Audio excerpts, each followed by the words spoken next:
ہم نے دیکھا ہے کہ ہر سال انفلوئنزا کا وائرس آتا ہے اور یوزولی یہ سردیوں میں نومبر، دسمبر، جنوری اس سیزن میں مریض انفلوئنزا کے بہت بڑھ رہے ہوتے ہیں ہمارے کلینکل پریکٹس میں، اور ہر سال انفلوئنزا جو ہے وہ آ رہا ہوتا ہے. وائرس کے سٹینز جو ہیں وہ مختلف طریقے سے جسم پہ افیکٹ کرتے ہیں اور ہر بار ایک نیا سٹین آ جاتا ہے وائرس کا. تو پچھلے دور میں بھی ہم نے دیکھا، پچھلے سالوں میں اور اس سال بھی دیکھا، انفلوئنزا کا وائرس جو ہے وہ نزلہ، زکام، کھانسی، بخار کے ساتھ آتا ہے اور اس میں سر میں درد بھی ہوتا ہے، جسم میں درد بھی ہوتا ہے. اچھا، یہ جب ہمیں وائرس آتا ہے تو ہمیں یہ نہیں پتہ چلتا ہے کہ یہ کورونا کا وائرس ہے یا انفلوئنزا کا وائرس ہے، کیونکہ ایک ہی طرح کے سمٹمز آتے ہیں اس کے اندر. کرنا کیا ہے؟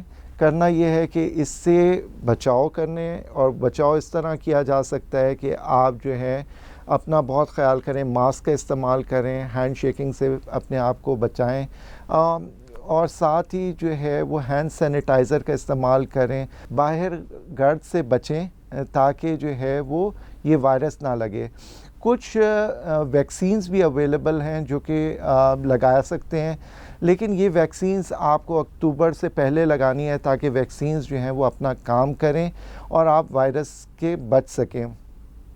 ویکسینز کا ایک فائدہ یہ ہوتا ہے کہ وائرس سے آپ ایک بچ سکتے ہیں، اور اگر وائرس آ بھی جائے آپ کے جسم میں تو وہ اتنا افیکٹو نہیں ہوگا جتنا اگر آپ نے ویکسین نہیں لگائی. تو اتنی کمپلیکیشنز سے بچ سکتے ہیں. کمپلیکیشنز نمونیا بھی ہو سکتا ہے اور پرولونگ بخار بھی ہو سکتا ہے، جسم میں درد بھی ہو سکتا ہے. تو اپنے آپ کو ویکسین لگوائیں انفلوئنزا کے خلاف، اور ساتھ ہی ساتھ جو ہے اپنا خیال رکھیں تاکہ نیکسٹ ایئر آپ کو انفلوئنزا کا وائرس اٹیک نہ کر سکے، اور اپنی امیونٹی کو بڑھائیں. نیچرل فوڈز کا استعمال کریں، فروٹس، ویجیٹیبلز، فش، اس کا استعمال، ڈرائی فروٹس کا استعمال آپ کو انفلوئنزا کے وائرس سے بچا سکتا ہے.